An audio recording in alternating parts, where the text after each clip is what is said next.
Bismillahirrahmanirrahim. Assalamualaikum warahmatullahi wabarakatuh. Bertemu lagi dengan saya Siti Komariah, mahasiswa IM Pontianak, Fakultas Usuluddin Adab dan Dakwah, Prodi Bimbingan Konseling Islam.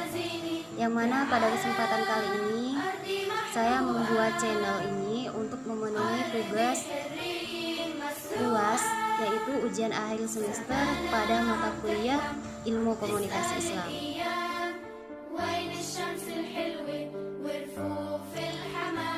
Baiklah, sebelum saya membahas apa yang saya pahami tentang komunikasi Islam, yang pertama saya akan membahas tentang apa itu komunikasi. Jadi, komunikasi ialah suatu aktivitas maupun yang saling berinteraksi antara satu orang maupun lebih. Sedangkan dalam perspektif Islam, komunikasi merupakan bagian yang tak terpisahkan dalam kehidupan manusia, karena gerak langkah-langkah manusia selalu disertai dengan komunikasi.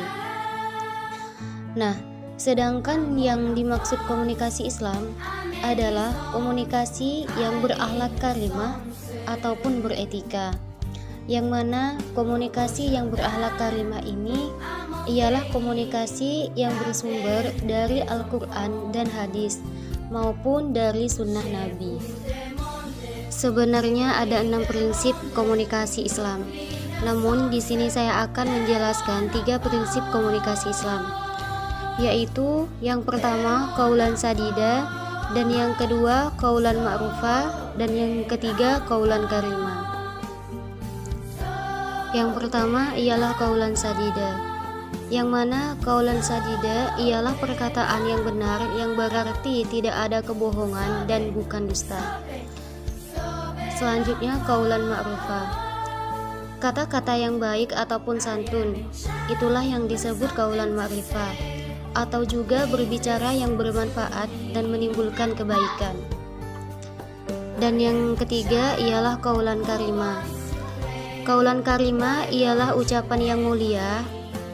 Qaulan karimah harus digunakan pada setiap orang, sebab kepada siapapun kita berbicara, kita harus dengan ucapan yang mulia, khususnya kepada kedua orang tua kita. Yang salah di sekitar kita pada saat ini, kebanyakan orang lupa untuk menggunakan kata-kata yang baik pada setiap orang, karena notabene setiap orang ataupun salah satu orang notabene memilih orangnya terlebih dahulu yang akan dia hormati. Apalagi di media sosial, biasanya ada yang mengunggah foto ataupun yang lainnya dengan negatif, sehingga menimbulkan respon yang negatif pula. Nah, timbullah interaksi-interaksi yang negatif. Metode yang kita gunakan pada saat kita mencari solusi, misalnya kita mencari solusi tentang permasalahan yang terjadi pada 2 orang ataupun lebih. Nah, kita bisa menggunakan metode hiwar, yang mana metode hiwar ini dilakukan dengan suasana santai, saling mengemukakan pendapat dengan tenang, sehingga dari situ berujung pada kesepakatan ide bersama ataupun salah satu ide yang lebih baik. Karena pesan adalah suatu tanda ataupun lambang yang diproduksi oleh seseorang komunikator kepada orang lain, yang dilakukannya secara aktif dan sadar, serta bisa dipahami oleh orang lain, sehingga menghasilkan respon tertentu. Sehingga kualitas individu ditentukan oleh sejumlah kualitas pesan yang masuk pada diri seseorang. Dari 8 fungsi yang terpenting adalah memberikan bimbingan. Mengapa? Sebab membimbing manusia dalam hal kebaikan akan memperbaiki kondisi manusia yang mengalami kerusakan, yang mana akan membantu manusia menemukan dan mengembangkan potensi diri dari seseorang. Yang selanjutnya sosial, karena berkontribusi dalam komunikasi sangatlah penting. Begitu juga dengan kehidupan sosial seseorang, karena dengan komunikasi inilah manusia bisa berinteraksi dengan manusia lainnya. Dan yang ketiga ialah memberikan motivasi.